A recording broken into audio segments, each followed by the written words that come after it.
Welcome, everyone. I'm truly grateful you've joined us tonight. As you settle in, let the calm stories under the stars and the soft tunes of the moon embrace your heart. Take a deep, soothing breath and allow the quiet magic of voice to guide you gently toward peaceful dreams. If you enjoy these moments of relaxation, don't forget to like and subscribe. It helps keep the stories flowing. Now let's begin, where every word is meant to calm and comfort.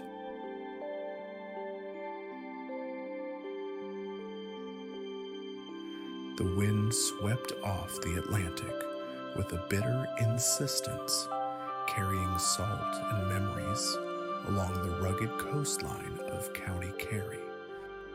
In a small, weather-beaten fishing village, where each day began with the muted light of dawn and ended with the plaintive cries of gulls, Sean O'Malley set out before sunrise.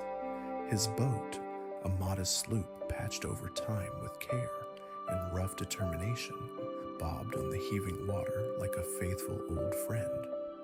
Sean was born into hardship.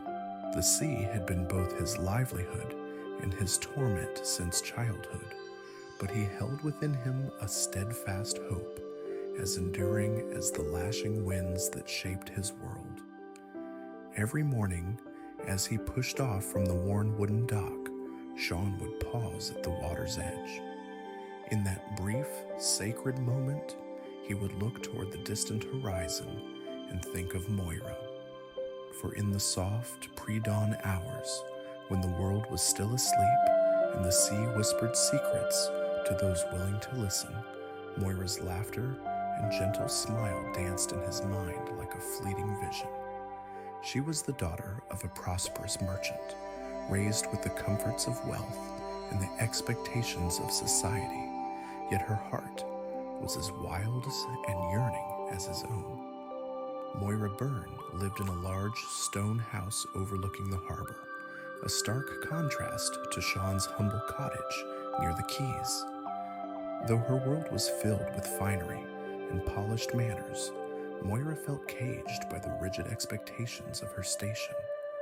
By day, she attended elegant soirees and dutiful tea parties, her eyes bright with unspoken longing for a life beyond silks and pearls. But at dawn, when the mist still curled over the waves, she would escape to a secret haven, a quiet, hidden spot by the rocky shoreline where the sea met the sky. There, with a small notebook in hand, she penned verses and collected treasures. The smooth, glistening shells washed ashore, fragments of driftwood, and tiny bits of sea glass that glimmered in the early light.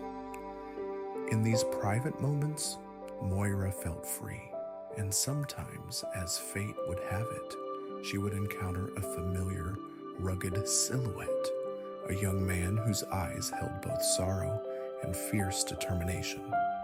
It was on one such dawn that their paths first truly crossed. The sky was a bruised canvas of deep indigo and soft lavender as Moira walked barefoot along the wet sand, her dress trailing like a whisper.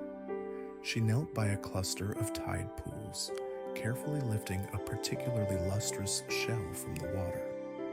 As she examined it, a voice, quiet and husky from years of salt air and hardship, broke the silence. "Beautiful, isn't it?" Sean said, stepping forward from behind a boulder, his gaze fixed on the same shell in her hand.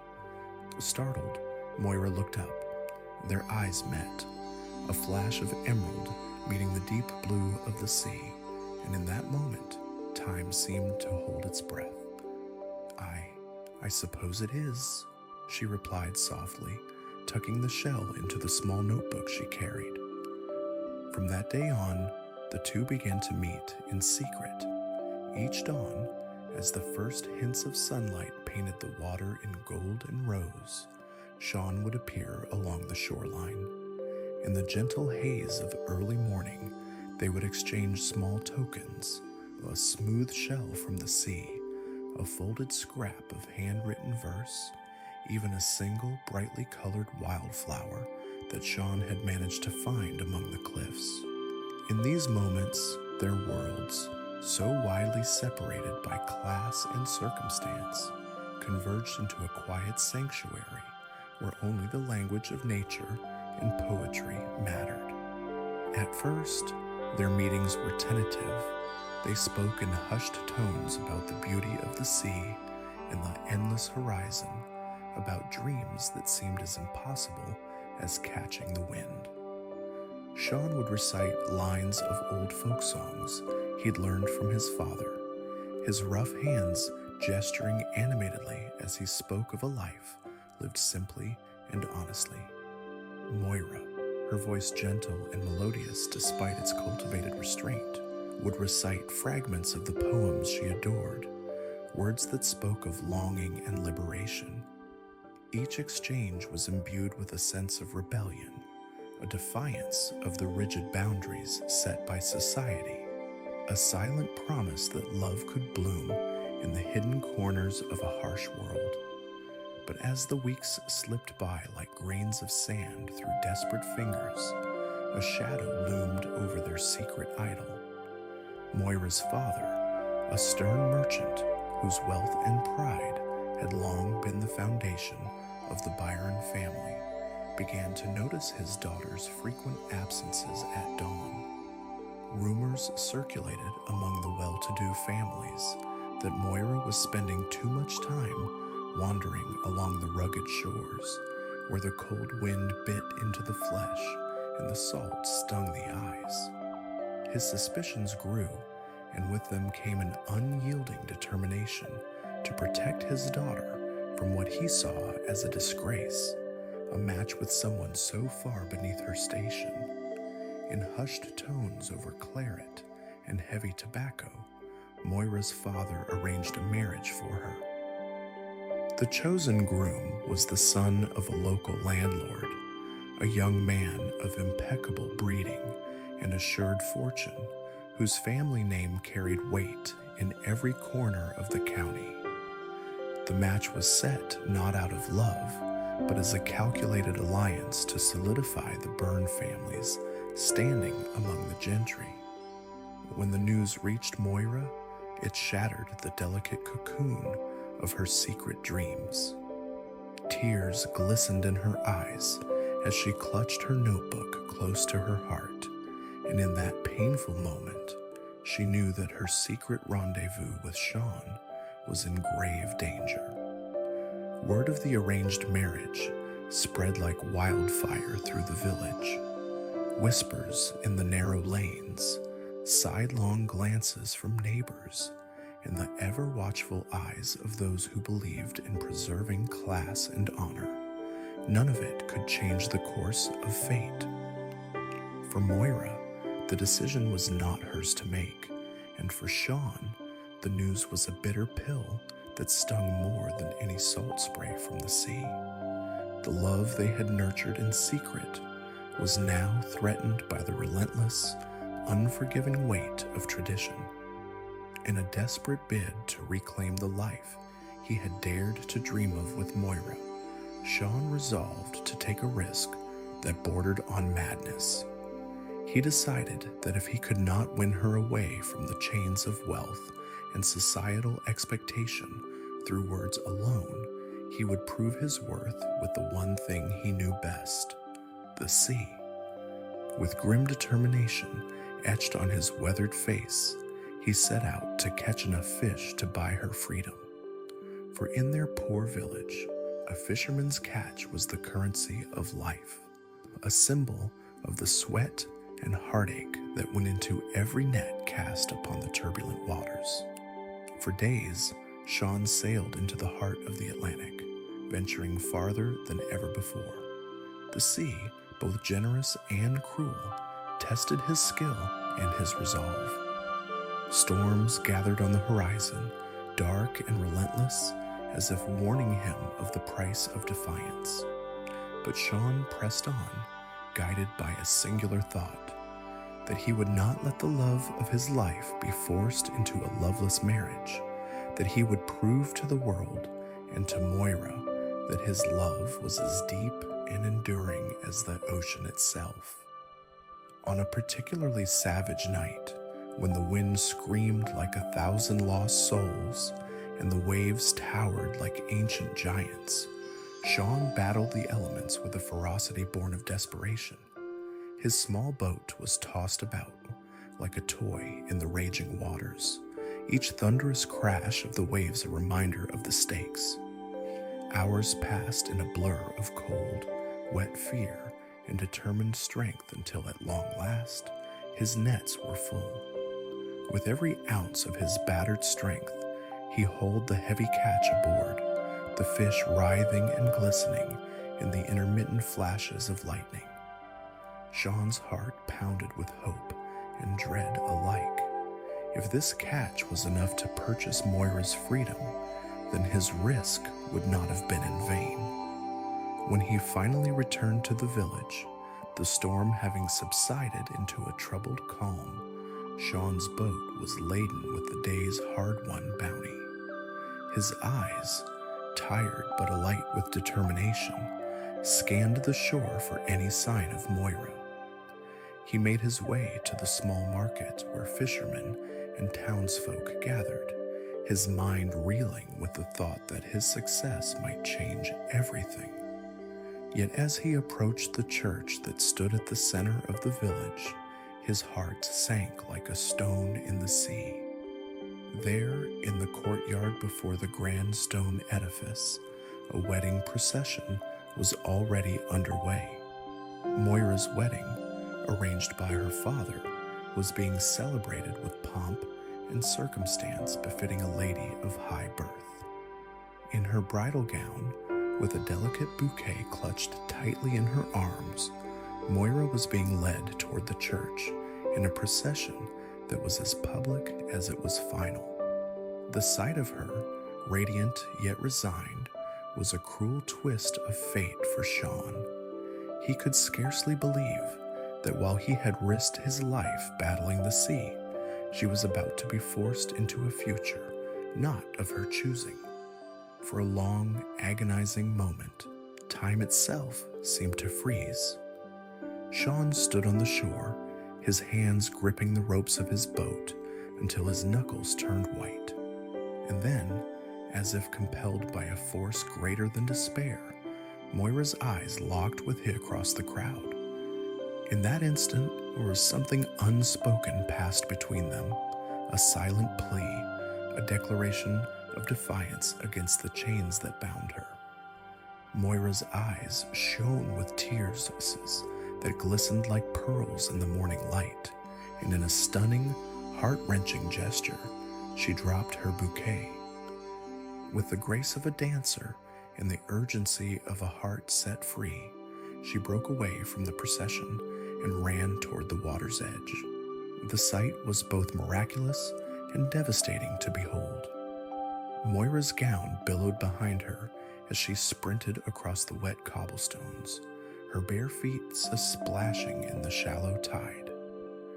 The village, long accustomed to the strictures of class and duty, fell into a hush as they watched the unfolding drama. A rich girl defying her fate, and a poor fisherman standing at the brink of a dream. In that frozen moment, all that mattered was the raw, unfiltered passion that bound them together, a passion that transcended wealth, social standing, and even the relentless pull of tradition. With a cry of determination, Sean dashed forward. His heart pounded like the ceaseless surf, and for a heartbeat, the world was reduced to that single blazing moment of connection. Amid the chaos, the disbelieving murmurs of onlookers, and the pounding rain that had begun anew, Moira reached him. Time seemed to slow as they stood face to face on the threshold of destiny. The poor fisherman with salt and hardship etched into his every line, and the lady who had once been promised a life of opulence, but now embraced the uncertain freedom of love. They made their way in secret that same night. Beneath the shroud of darkness and the gentle hum of the receding storm, they fled to a dusty, abandoned chapel on the outskirts of the village, a place forgotten by time, but hallowed by the earnest hope of two lovers daring to defy the world. There, amid crumbling pews and a single flickering candle, they exchanged vows in whispers and tender caresses. No grand ceremony attended their union, only the solemn witness of the silent chapel walls and the soft prayers of the wind. In the days that followed, the village was abuzz with scandal and sorrow. The arranged wedding had been shattered by the courageous act of defiance, and the villagers, bound by tradition and the weight of centuries, turned their eyes with disdain upon Sean and Moira. They were shunned in hushed tones at the market, their names spoken with pity or anger, and the class divide that had long separated them seemed to widen into an impassable chasm. Yet in the face of such bitter rejection, the couple held fast to one another. Their love, though born in secret and forged in hardship, grew into a resilient force that no amount of scorn could break. Sean worked from dawn until dusk to support their new life together. His boat, patched and battered, continued to ply the turbulent seas, and every haul of fish was a labor of love and sacrifice. Moira, once pampered and sheltered, learned the value of toil and simplicity. She tended a small garden behind their modest cottage and spent quiet hours writing poetry by lamplight, a record of their trials, their triumphs, and the bittersweet cadence of their love. Though the village remained cold and unyielding, the couple's world was filled with small, luminous moments. At dawn, they would meet by the shore to exchange tokens, a smooth shell, a carefully folded verse, or even a single droplet of sea foam captured in a tiny jar. Each morning, as the sun rose over the wild Atlantic, their hearts found solace in the knowledge that, despite the harshness of the world, they had each other. In whispered confessions and tender touches, they stitched together a new life, one marked not by wealth or social standing, but by the rich tapestry of shared dreams and sacrifices. Years passed, and the hardships of coastal life remained relentless. Their pockets stayed empty, and the biting winds and crashing waves served as constant reminders of the challenges they faced. Yet, in the quiet moments of twilight, when the day's labors faded into the gentle hum of the sea, Sean and Moira would sit side by side on their weathered porch.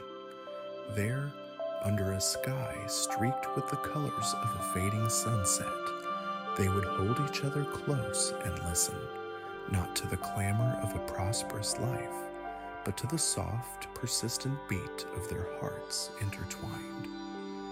In time, even the bitterest of whispers from the village began to soften. Some came to regard the couple's stubborn defiance as a quiet act of courage, a reminder that true love, however modest in means, could light up even the darkest of lives.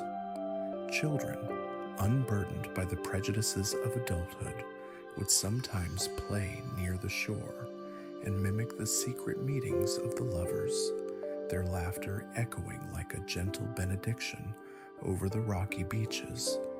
And though Sean and Moira never had wealth to spare or fine feasts to share, they found that in the honest rhythm of their shared days, there was a richness that no coin could buy. On many a stormy night, when the winds of change howled across the Atlantic and the rain fell like silver tears upon the sea, Sean would set out in his boat with a steadfast resolve, battling the fury of nature to provide for their humble table. And when he returned, drenched and exhausted but triumphant with his catch, Moira would meet him at the door with a smile that glowed like the first light of dawn. Their love, born of desperation and nurtured in the secret hours of twilight, had become a testament to the truth that while the world might be divided by class and convention, the heart knew no such boundaries. Next story. Eleanor McKay had always found solace in the steady clicks and clacks of the telegraph machine. In the vast, rugged expanses of Montana in 1915, where the landscape stretched out in raw beauty and isolation was as constant as the shifting skies, the small telegraph office in the town of Redwater was a lifeline. Here, amid the persistent hum of wires and the rhythmic pounding of keys, Eleanor worked with a singular focus, translating the urgent pulses of Morse code into messages that stitched together a scattered, far-flung community. Every day, Eleanor arrived at the modest building before dawn, her breath visible in the cool morning air. The telegraph office, a cramped room with bare wooden walls and a single oil lamp hanging from the ceiling, was her world. In that quiet space, time was marked by the rhythmic tapping of the key and the steady blink of the receiver. There, she had learned to decipher not only the coded messages from distant cities and remote ranches, but also the subtle hopes and fears that each transmission carried. On one chilly autumn morning, as the wind whipped across the endless plains, Eleanor's routine was interrupted by a message that set her heart pounding a little faster than usual. The dispatch came from a nearby ranch, a message addressed to one Henry Calloway, a rancher known for his weathered face and steady hands that belied the hardships of frontier life. Eleanor's experienced fingers danced over the keys as she decoded the transmission. Propose to Clara. Stop, will you ask her? Stop. For a moment, Eleanor's mind raced. In all her years at the telegraph, messages came in all shapes and sizes, news of births, deaths, and urgent warnings of storms. But this one carried a delicate charge. It wasn't merely a note, it was a proposal. The words, propose to Clara, echoed in her mind, and she could almost hear the tremor in the sender's voice through the staccato beeps of Morse code. Without hesitating, she recorded the message, her neat script filling the logbook. Yet as she reread the transmission, a peculiar sense of foreboding crept in. She knew Henry Calloway well enough from past dispatches. His hands, though strong from years of labor, would shake when confronted with matters of the heart. And indeed, when Henry arrived at the office later that morning, his eyes were clouded with uncertainty, and his hands trembled as he accepted the printed message. Propose to Clara, he mumbled, just his voice barely above a whisper, as he ran his fingers over the printed words. Eleanor watched him silently, her own heart thudding with an inexplicable mixture of empathy and dread. Before she could ask if he was all right, Henry's gaze met hers with a question that spoke of confusion and remorse. A few days later, as the amber light of late afternoon slanted into the office, Henry returned. His face was flushed with a mix of embarrassment and a silent plea for understanding. Clutching a fresh message in his rough, calloused hands, he cleared his throat, the sound echoing in the stillness of the room. Miss McKay, he began in a hesitant tone, I must apologize. I sent that message in error. I meant to write, propose to Cora. His admission hung in the air like a fragile secret. Eleanor's heart sank, For a long moment, she stared at him in disbelief. Cora, she knew that name well. Cora was her own sister. Growing up in a small Montana town had meant that family was everything, and Cora and Eleanor had once been inseparable. But as the years passed, paths diverged.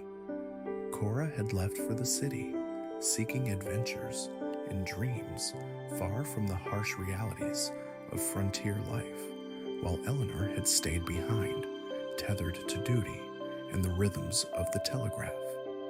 The revelation that Henry's intended recipient was not the mysterious Clara of his message, but Cora sent a jolt through Eleanor's carefully ordered world. The silence that followed was heavy with unspoken words. Henry's face, once so earnest, now flushed with a mixture of regret and uncertainty, betrayed his inner turmoil. "I don't understand how I could have mistaken the name," he stammered, his eyes darting around as if searching for an escape. "I've always known Cora's beauty, but I never thought..." Eleanor's thoughts raced. The miscommunication was more than a clerical error. It was an omen. How could she now continue her work, knowing that the tender sentiments Henry was pouring into his letters were meant for her own flesh and blood? Yet duty called to her as reliably as the steady pulse of the telegraph. With a professional calm that belied the storm within, she took the new message, her fingers hovering over the keys as she began to tap out Henry's subsequent love letters addressed to Cora. For weeks, Eleanor found herself caught in a painful paradox.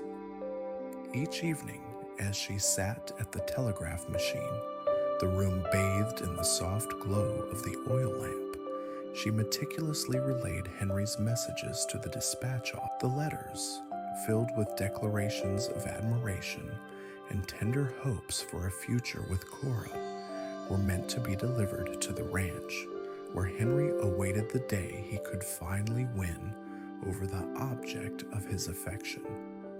Yet with every tap and every printed letter, Eleanor's heart felt heavier. The irony was unbearable. A telegraph operator whose hands transmitted messages of love destined for her own sister. At times, as the days lengthened into a weary procession of routine and silent anguish, Eleanor would catch her reflection in the window of the office. The determined lines of her face, usually so composed and resolute, now trembled with the weight of secret sorrow. She would press a hand to the cool glass and whisper to herself, "Why must fate be so cruel?" But even as she mourned the unintentional betrayal that linked her to Henry's misplaced affection, she continued her work. The telegraph was her life, a steadfast friend in a world where every message carried its own small piece of destiny. As autumn deepened and the golden hues of Montana's landscapes gave way to the crisp chill of approaching winter, the routine of dispatching Henry's messages became a nightly ritual for Eleanor. Each letter was a careful testament to the irony of love and the unpredictability of the human heart. She could almost imagine Henry, rugged and earnest, pacing in his modest cabin on the ranch as he reread his words that now carried a double-edged meaning. And though his intentions had been misdirected, his vulnerability was unmistakable, and Eleanor's compassion for him grew even as her heart ached for her sister. One particularly cold evening, as a biting wind swept across the plains and the distant howl of a coyote punctuated the silence, Henry's routine visit to the telegraph office took an unexpected turn. The room was empty except for the persistent ticking of the old clock on the wall and the rhythmic clatter of Eleanor's keys as she diligently worked on another love letter. The air was thick with the scent of burning oil, and the unmistakable note of melancholy. Henry hesitated at the door, his eyes searching the dimly lit room until they fell upon Eleanor. The telegraph operator's features, usually set in a mask of calm professionalism, now seemed etched with a quiet torment that mirrored his own. Stepping forward, he closed the door behind him and approached her desk with a tentative smile. "Miss McKay," he said softly, his voice low and uncertain, "there's something I've been meaning to ask." His hand hovered near hers on the keyboard, and for a heartbeat the room was silent except for the distant click of Morse pulses. Eleanor's pulse quickened. She felt a strange mix of anticipation and dread. "Yes, Mr. Calloway," she replied cautiously, her voice barely above a whisper. Henry leaned over her desk, his eyes filled with a vulnerability that belied his rugged exterior. In a trembling murmur, barely audible over the steady hum of the machine, he said, "What if I'd sent the wrong name on purpose?" The question, simple yet laden with implications, struck Eleanor like a sudden jolt. For a long, breathless moment, she stared at him, her mind reeling with confusion. Had he, in his deep loneliness and desperate longing, intentionally mistaken Cora for someone else? The idea was both absurd and heartbreaking. If he had done it on purpose, was it an attempt to mask his own insecurities, or a misguided way to test his heart's true desires? Eleanor's heart pounded in her chest as she searched Henry's face for clues. The sincerity in his eyes was unmistakable, a blend of regret, hope, and a desperate need for understanding. Slowly, as if compelled by forces beyond her control, she lowered her gaze and replied, I don't know what to say, Mr. Calloway. I've been doing my duty, but this," her voice faltered, caught between duty and personal anguish. Henry's hands, which had trembled earlier when reading the message, now rested lightly on the desk. "I meant every word," he confessed, his tone earnest and trembling. "I always admired Cora's spirit from afar, but when I realized my mistake, I panicked. I wasn't ready to face the truth that maybe what I wanted wasn't really her. And now I'm not even sure what I truly desire." His eyes pleaded for understanding, for forgiveness even, as if the error had exposed something raw and unspoken within him. In that charged silence, Eleanor felt her world tilt precariously. Here was a man whose heart was laid bare by a simple mistake, a mistake that linked him to her own painful history. She thought of her sister Cora, the one who had long since carved out a life far from the simple, quiet rhythms of Redwater. How could it be that love, in all its messiness, had now become a matter of twisted fate?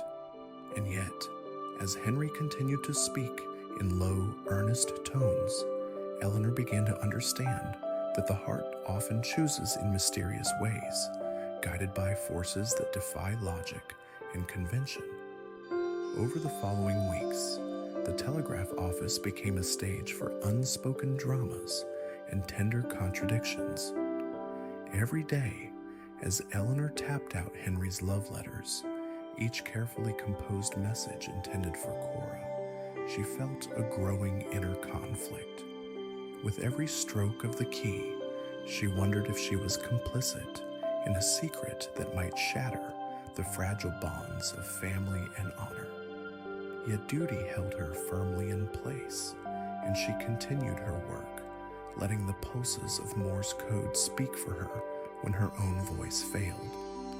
Henry, too, seemed to struggle with the implications of that fateful question.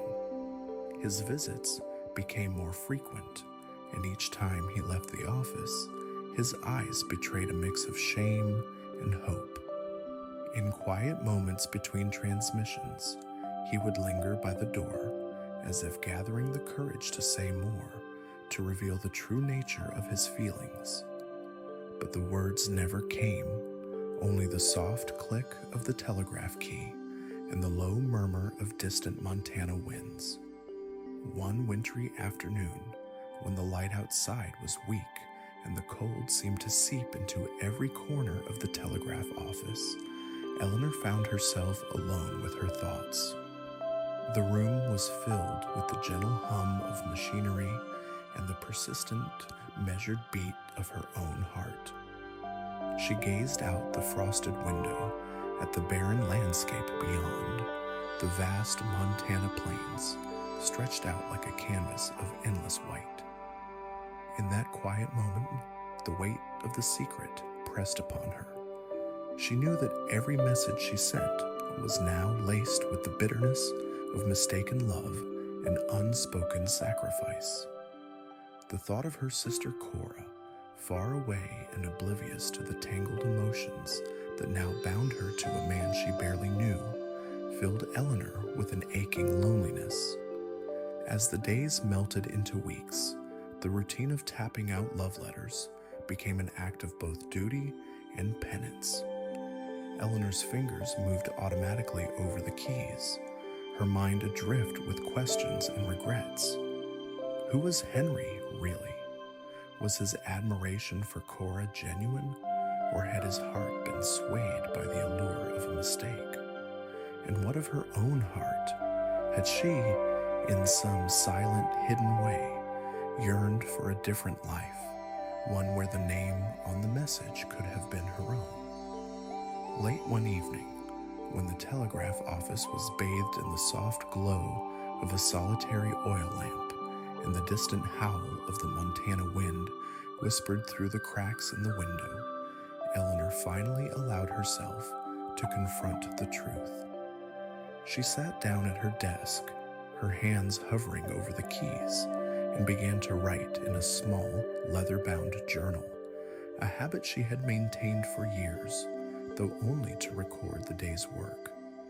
But tonight, the pages became a confessional, a private space where the pain of a secret could spill forth in ink.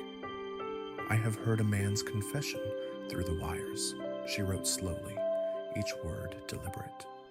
A confession of a mistaken name, a name that should have been mine, and yet, in the echo of his trembling voice, I hear not anger but sorrow, not malice but a desperate hope that perhaps he can find the truth in what he has done.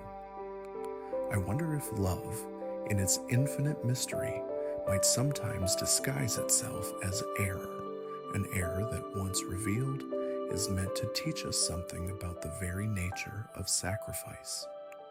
In that quiet, solitary act, Eleanor felt both relief and sorrow. She knew that the coming days would demand difficult choices, choices that would test the bonds of loyalty, family, and the unspoken rules that governed her life.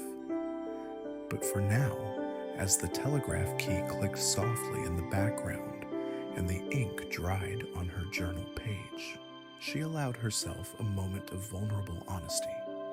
Henry's letters continued to arrive each day, each one a blend of poetic longing and cautious regret. He wrote of the Montana summer, of the endless skies, and the quiet majesty of the land, a stark contrast to the intimate turmoil that filled his heart. In his messages, he often expressed the hope that someday the true name might be spoken aloud, and that in that moment the error might be reconciled with a genuine desire for something more than mere infatuation. Yet even as his words carried the promise of new beginnings, they were forever haunted by the specter of the mistake that had set it all in motion.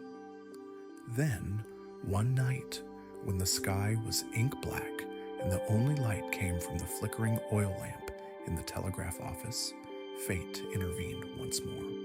Henry arrived as he often did, and for a long while, the two sat in companionable silence. The only sound was the soft, rhythmic tapping of the telegraph key as Eleanor almost mechanically sent out yet another message. At last, breaking the silence, Henry leaned over the desk, his voice barely a whisper, and repeated the question that had once shattered Eleanor's world. What if I'd sent the wrong name on purpose? In that moment, the fragile boundaries between duty, love, and sacrifice blurred. Eleanor's eyes met his, and in that gaze lay a truth that was as painful as it was liberating. There was no easy answer, no neat resolution to the tangled web of emotions and miscommunications. Instead, the air between them seemed charged with a quiet understanding, a recognition that sometimes the heart's errors are not mistakes at all, but deliberate acts of longing, daring to test the limits of fate. For a long, suspended moment they remained there, two souls bound by circumstance, each searching for a way to bridge the chasm of misunderstanding. Then, with a trembling sigh, Henry withdrew his hand and stepped back. "I do not wish to cause you pain," he murmured, his eyes filled with remorse and something like hope. I only wanted to know if, perhaps fate could be kind enough to let a man's heart be true, even if it began with an error." Eleanor's voice, when it came, was soft but resolute. "Mr. Calloway, sometimes the heart chooses in ways we cannot fathom," she said. "Perhaps, in its own way, this error was meant to bring something honest to light." Her words, though measured, carried the weight of years of quiet sacrifice and the silent burden of unspoken love. In the days that followed, a subtle transformation took place in the telegraph office. Henry's letters, once filled with a tentative longing, began to take on a more confident tone. The messages grew richer, as if emboldened by the shared secret that now passed silently between the operator and the sender. And though Eleanor continued to tap out each word with the same steady precision, her heart now carried a small, fragile hope, a hope that maybe, just maybe, the error had been a kind of blessing in disguise. The seasons changed as they always do in Montana.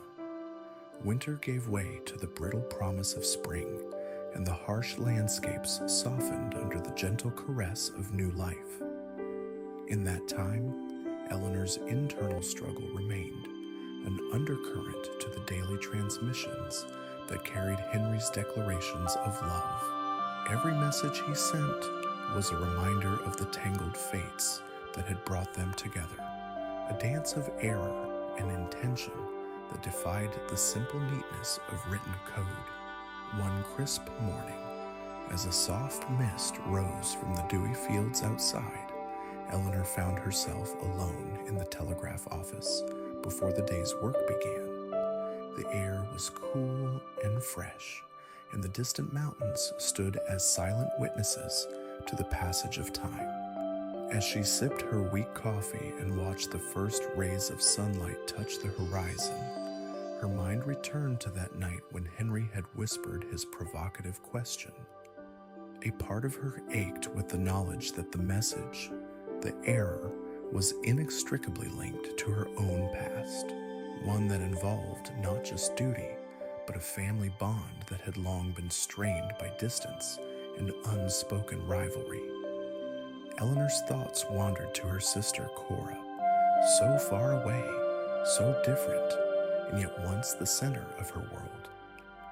In the quiet solitude of the morning, she allowed herself to feel both the sting of betrayal and the bittersweet comfort of shared history. It was a complex tapestry of emotions: love, regret, anger, and an ever-present longing for reconciliation. And though she had never expected to be caught in such a delicate quandary, the very nature of the telegraph's messages reminded her that life often thrived in the spaces between what was said and what remained unspoken. As spring ripened and the long Montana days grew warm and golden, Henry's letters continued to arrive like clockwork. Their words now bore the imprint of a man unafraid to confront the ambiguity of his own desires. In each transmission, he acknowledged the error that had set everything in motion, a mistake that had, in a strange twist of fate, led him to a deeper understanding of his heart's true yearnings. And though he never explicitly mentioned the name correction again, his messages carried an undercurrent of self-reflection and tentative confession that filled the air with an unspoken promise. Then, on one particularly luminous evening, as the sky blushed with twilight, Henry arrived at the telegraph office once more.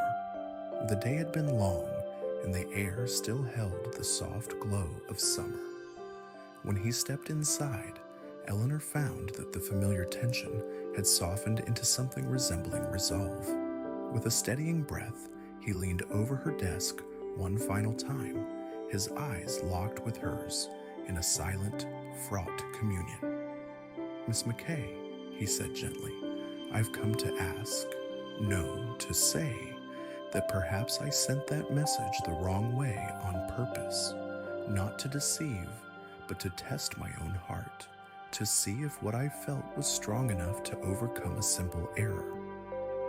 His voice trembled slightly, yet there was an undeniable sincerity in every word. Eleanor's eyes glistened with unshed tears.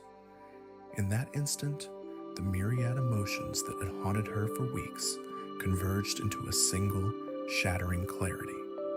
The error, the mistaken name, was not merely a clerical mishap. It was a question posed to fate, a question that challenged the boundaries of what it meant to love and to be true to oneself.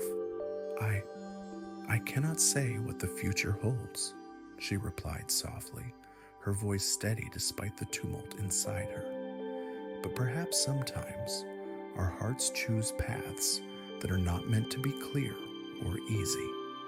And if that error has brought you closer to understanding, then maybe it was not an error at all." Henry's gaze lingered on hers, searching, hopeful, and in that silent exchange, the wires of the telegraph seemed to pulse with the truth of their shared human frailty, the recognition that love, in its most vulnerable state, often defies logic and thrives in the spaces between words. In the weeks and months that followed, as Montana shifted through the seasons and the telegraph office continued its quiet work, Eleanor and Henry's paths intertwined in subtle ways. His letters, though still addressed to Cora, now carried an added warmth, a secret acknowledgement of the misdirected message and the possibility of redemption. And while Eleanor maintained her professional composure, the private toll of each transmission lingered like a ghost at the edge of her thoughts. The story of that one fateful message eventually became local lore, a whispered legend among the ranchers and telegraphers and townsfolk of Redwater. They spoke in hushed tones of the telegraph operator whose steady hands had transmitted messages that carried the weight of mistaken identity, of a rancher whose trembling hands had revealed the truth hidden within a single line of Morse code. And while the details were blurred with time, the essence remained that even in a world defined by distance and isolation, the human heart always found a way to connect. As autumn returned once more, painting the Montana hills in russet and gold, Eleanor found herself at a crossroads. The toll of the secret, the burden of every letter that had carried Henry's hidden confessions, had become almost too heavy to bear. In the quiet hours before dawn, she began writing her own reflections in the leather-bound journal that had become her silent confidant. There, in careful, looping script, She recorded not just the technical details of each transmission, but the emotional weight that accompanied every word. "I have learned that mistakes may sometimes be our truest guides," she wrote on a crisp October morning. "For in a single error lies the potential for understanding, for growth, and for the reconciliations of hearts. And though I am bound by duty, I cannot help but wonder if fate, through its mysterious workings, has led us all to this fragile moment of truth." In time, the telegraph office became not only a hub for urgent messages, but a quiet sanctuary where the complexities of life were distilled into pulses of light and sound. Eleanor continued her work with unwavering precision, yet every now and then, as she tapped out Henry's love letters, she would pause and listen to the soft hum of the machine, a sound that had come to symbolize both the connection between souls and the inevitable loneliness of life on the frontier. Then, one late winter evening, when the sky was heavy with promise and the first hints of thaw brushed against the frozen earth, Henry arrived with a final message. There was a new tenderness in his eyes as he handed over the telegram. "This is the last one," he said quietly. "I've made my decision." Eleanor, hands poised over the telegraph key, felt as if the air itself held its breath. Henry's message was concise, yet filled with the careful deliberation of a man who had wrestled with his own contradictions. "I propose with a full heart and no error. I ask not for mistaken names, but for truth." The words that sent shivers through Eleanor's core.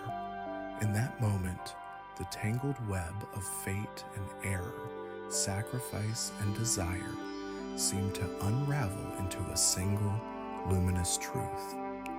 Though her heart still ached for the role that had been misassigned, and for the sister who was unwittingly caught in the crossfire, she could not help but admire the raw honesty in Henry's final message. Over the following days, word spread throughout Redwater. The rancher who had once sent a message addressed to the wrong name had, in his final declaration, chosen to embrace his true feelings. While the telegraph office continued to hum its steady cadence, Eleanor felt that something fundamental had shifted. In the silent corridors of that small building, among the clatter of keys and the soft glow of the oil lamp, there existed now the possibility of redemption, a future where even errors could lead to genuine love and connection.